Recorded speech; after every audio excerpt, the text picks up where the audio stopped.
첫 번째 사건 체크포인트 바로 짚어보죠. 실토입니다. 자, 이정학, 이승만 피의자들 오늘 검찰로 송치되기 전에 짧게 심경을 밝혔습니다. 잠깐 보고 가시죠. 죄송합니다. 피해자분들께 깊이 사죄드립니다. 마스크는 벗으실 생각 없으세요? 예, 죄송합니다. 저로 인해서 피해를 받으신 경찰관분 운명을 달리하신 피해자분께 진심으로 죄송하다는 말씀을 올리고 싶습니다. 죄송합니다. 지금 죽고 싶은 심정밖에는 없습니다. 언젠가는 제가 지은 죄를 받을 줄 알고 있었습니다. 죄송합니다. 죽을 죄를 지었습니다. 자, 지금 뭐 죽을 죄를 지었다라고 했던 저 사람이 바로 이승만입니다. 잠깐 그 이름 자막이 잘못 들어갔는데요. 처음에 그리고 마스크 안 벗겠다 죄송합니다 했던 사람이 이정학이고요. 그 부분은 좀 정정을 하겠습니다. 자, 김 기자. 이승만 처음에 이제 검거가 됐다 했을 때 이승만이 나 그런 적 없다 혐의를 부인했다고 하는데 방금 보니까 죽고 싶다. 내가 뭐 죄를 받을 줄 알고 있었다 이렇게 막 참회하는 모습을 보이고 있네요. 네, 2001년 12월 대전의 한 은행 지하 주차장에서 현금 출납을 담당하던 은행원의 권총으로 쏴 살해하고 현금 3억 원이 든 돈가방을 들고 도주한 은행 권총 강도살인 사건의 피의자 이정학과 이승만입니다. 처음 DNA가 발견됐을 때 이정학은 혐의를 인정했지만 이승만은 부인했는데요. 경찰에 따르면 이승만도 어제 오후부터 심경의 변화를 일으켜서 내가 범행을 주도했고 차량으로 경찰에 친 것도 나고 총을 쏜 것도 나다라고 진술했다고 합니다.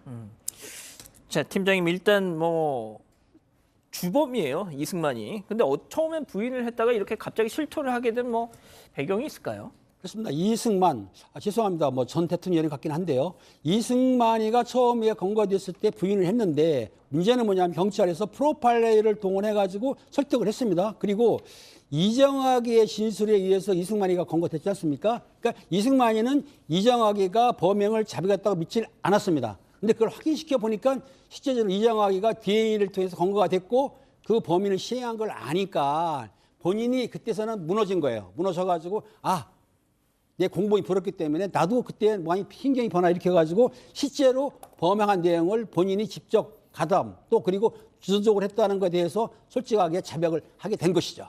박 변호사님, 네. 21년 전 그날의 상황 조금 더 구체적으로 밝혀졌습니다. 두 사람이 아마 분리돼서 신문을 받았고요. 진술을 했던 걸로 보입니다.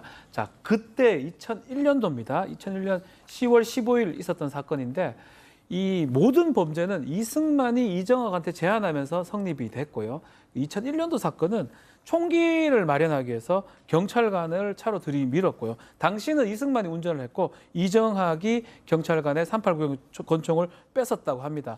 그래서 이 사건이 떠들썩해지자 시간 좀 기다렸다가 2달 지난 12월 21일 날 이 사건을 벌였는데요.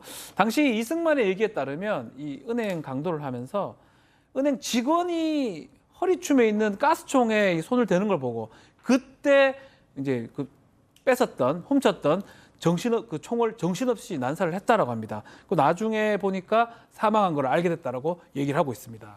자, 총기를 빼앗고 2달 뒤에 범행을 실행을 한 셈인데 이후에 어떻게 범행을 돈가방을 훔치고 도주를 했는지도 좀 소개를 해주시죠. 네, 범행 3주 전 경기도 수원에서 훔친 그랜저 승용차를 이승만이 운전해서 현금 수송차를 가로막았고 은행원에게 권총을 쏘는 사이에 이정학이 3억 원이 든 돈가방을 차에 실었습니다. 이후 이승만이 차를 다시 운전해서 300m 떨어진 상가 지하 주차장으로 가서 주차해뒀던 흰색 승용차로 바꿔 탄 뒤 둘은 서구의 갈마동으로 달아납니다. 이들은 갈마동에서 이승만의 차량으로 돈가방을 옮겼고 흰색 승용차는 거기에 버린 채 돈을 챙겨 다시 달아납니다. 이승만은 자신의 차를 몰고 동구 야산으로 도망가서 돈가방과 권총을 숨겼다가 나중에 다시 찾아서 잘게 부숴버렸다고 진술했고요. 이정학은 택시로 대전역에 간 뒤 경상도 쪽으로 도망갔다고 합니다.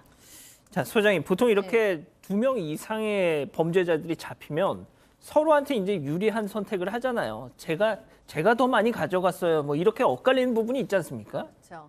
네, 그래서 지금 이제 둘의 진술 중에서 틀린 서로 다른 진술을 하는 것이 있는데 이제 경정적으로 돈을 어떻게 나누었느냐의 문제입니다. 지금 돈의 이승만은 반반씩 똑같이 반반씩 나눴다라고 얘기를 하고 있고요. 이정학은 아니다. 주범인 이승만이 2억 1천만 원을 가졌고 자신은 9천만 원만 가졌다라고 이야기를 하는데 지금 진실이 어떤 것인지는 아직 밝혀지지 않고 있습니다. 자, 일단 총을 쏴서 네. 그 사람을 죽인 거는 일단 이승만인 거예요. 그렇죠. 두 사람 진술 다 공이 그렇게 했던 것 같아요. 이정학도 이승만을 지목했고요. 이승만 역시 내가 총을 쐈다. 사실은 그때 왜 총을 쐈냐면 은행 직원이 이제 가스송 되는 걸 보고 좀 겁을 먹어가지고 총을 쐈고 쏘면서 그때는 사망했을 거로 생각하지 못했는데 나중에 뉴스를 보니까 이 직원이 사망했구나라고 얘기를 하고 있고요. 이 부분에 대해서는 두 사람 다 진술이 일치합니다. 이 사건 이제 강도 살인죄가 됩니다. 강도하는 사람이 사람을 죽이게 됐기 때문에 이 다른 부분은 몰라도 이 부분은 증거들이 충분히 확보된 것 같아요. DNA도 있고요. 또 그리고 진술 자체가 쌍방의 진술이 서로 증거로 쓸 수가 있습니다. 그래서 아마 혐의를 입증하는 데는 큰 문제가 없을 것 같습니다. 자, 그리고 말이죠.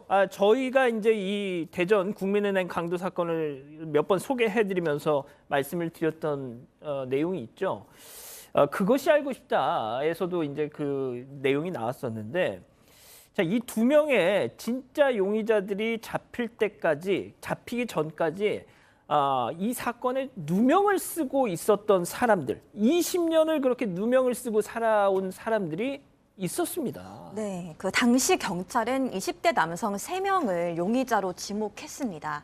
사건 발생 8개월 만에 검거가 되니까 언론의 주목은 받았지만 증거가 없어서 더 이상 진행이 안 됐었는데요. 그로부터 그게 이제 영장 심사에서 경찰의 강압 수사를 주장했기 때문에 구속영장은 기각이 됐었습니다. 그로부터 20여 년이 지난 지금 실제 범인들이 붙잡힌 건데 이제야 경찰은 당시에 부실했던 수사를 우회적으로 인정을 했습니다. 용의자로 지목했던 당시 20살 김 씨는 검거 당시 상황을 생생하게 기억하고 있었는데요.